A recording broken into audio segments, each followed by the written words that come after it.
All right, today we are going to break down a really simple but super powerful tool in English grammar, the zero conditional. I guarantee you probably use this every single day and you don't even realize it. So let's take a look at how it actually works. Think about this sentence for a second. If you heat water to 100 degrees Celsius, it boils. I mean, that's just a basic fact, right? It's undeniable. But hidden inside this simple statement is a grammatical secret weapon we use all the time to talk about things that are always true. So, what's the magic here? What makes this sentence work the way it does? Well, it follows a specific structure that we call the zero conditional. And now, we're going to decode exactly what that means. Okay, so at its heart, the zero conditional is all about certainty. It's the grammar of cause and effect, plain and simple.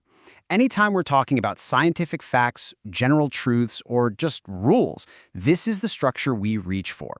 If the condition happens, the result is basically guaranteed. It's inevitable. And you know, the formula for this is incredibly simple. It's just a two-part deal. First, you've got the condition. That's the part that starts with if and uses the present simple tense. Then you have the result. And here's the key. It also uses the present simple tense. That's the main thing to remember. Present simple, both parts. Theory is one thing, but let's see how this actually works with some real-world sentences. We're going to look at a few more examples to really let this sink in.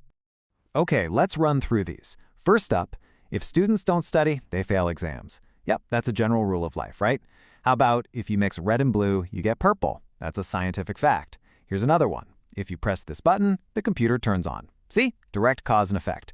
And finally, if people eat too much sugar, they gain weight. A general health truth. You see the pattern, right? A clear condition and a result that always follows. So if you remember one thing from all of this, let it be this. The absolute key detail is the tense. If you want to spot a zero conditional in the wild, just look at the verbs. When the verb in that if part and the verb in the result part are both in the present simple tense, that's it. That's your signal. It's the ultimate giveaway. Now that we've got the basic rule down pat, let's have a little fun with it. Let's see how we can switch things up. There are a couple of really easy ways to add some variety to these sentences without changing the meaning one bit. First, you can just flip the whole thing around. You can start with the if clause, like we've been doing. If you mix red and blue, comma, you get purple. But you can also start with the result. You get purple if you mix red and blue. The meaning is exactly the same. The only difference?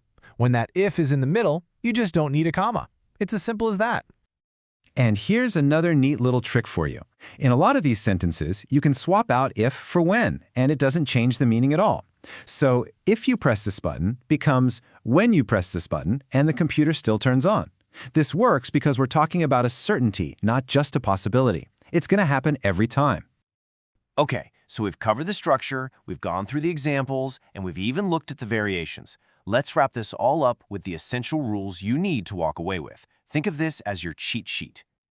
So, to recap, you're going to use the zero conditional for things that are always true. Facts, general truths, and rules. The structure is always if plus the present simple, followed by, you guessed it, another present simple. You can flip the order, just remember to drop that comma if is in the middle. And finally, don't forget that you can often use when instead of if. And that's it. The zero conditional, all decoded. It's a really fundamental, useful tool for talking about certainty in English. So I'll leave you with a little challenge. What's a general truth or a rule or just a simple fact from your own life that you can describe perfectly using this structure? Think about it.